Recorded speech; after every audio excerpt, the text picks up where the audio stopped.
So, what is exactly the first house? So, it is the desire for willpower and ambition. So, it is probably something like how do, how do your desire for ambition and willpower manifest, right, in this life at least.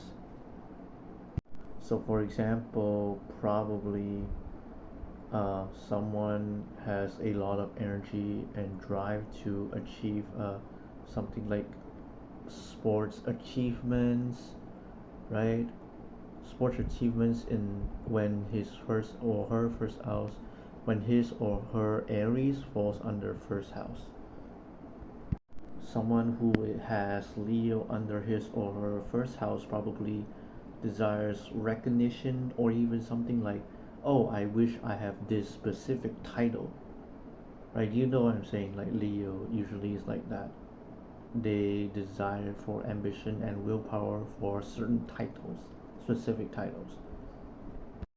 Maybe someone who has Libra under his or her first house will probably be more like towards like, a community or a relationship that make ends meet, right? This is probably someone who has Libra first house, whereas someone who has Gemini first house probably desires to, put energy into making a community happen that rejoices, have a lot of rejoice and compassion, is very idealistic. This is probably his willpower and ambition. So let's say planets are in the first house. What would any planet be in the first house imply for certain people?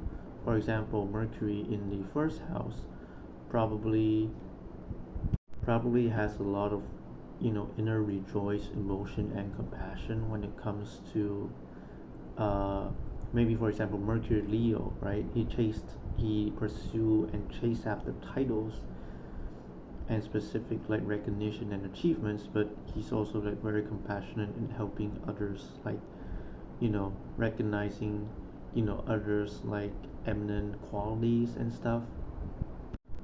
Or for example, someone like Moon or Pisces in the first house probably is focusing on the bare necessities of, for example, Virgo, right? Moon or Neptune, and then Virgo, the bare necessities, the core essence, and how it comes and how it goes.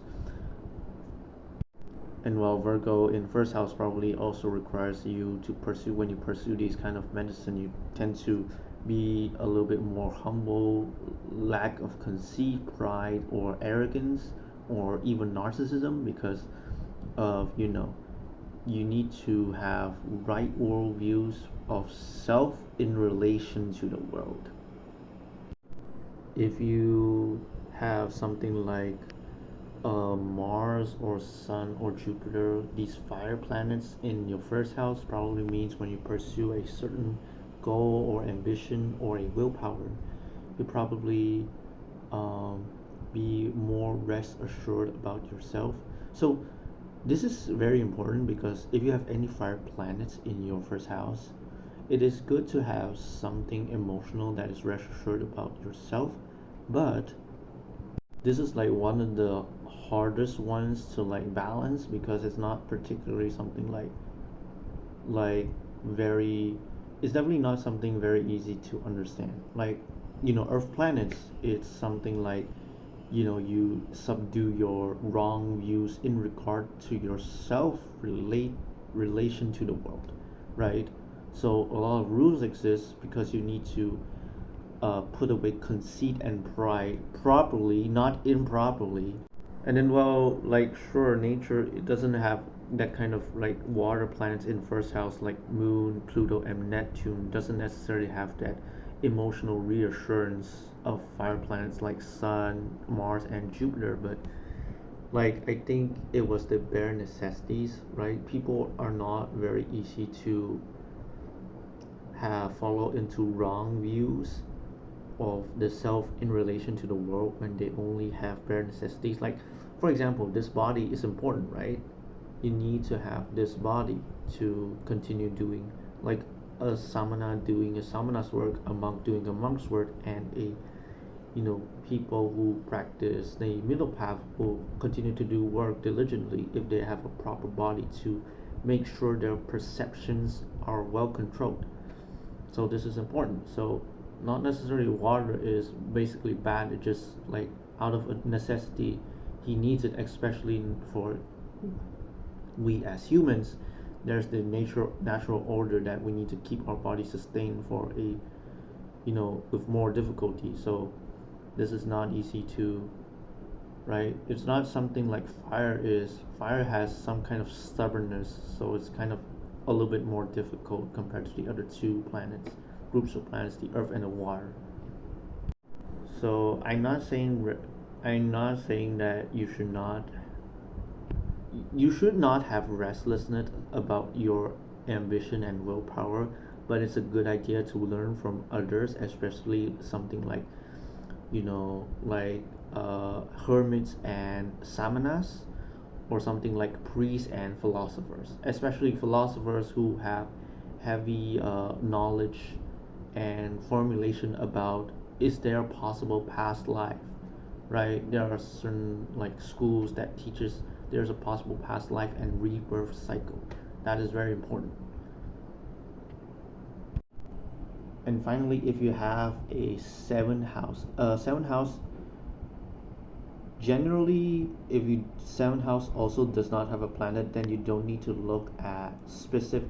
In this life, it probably doesn't have a very strong willpower or ambition. You don't have something you want to pursue in regards to achievements. But if you do have it, then it's also mean you do have in a more subconscious sense a strong sense of willpower and ambition. Just it's not as apparent as something like someone who has planets in the first house.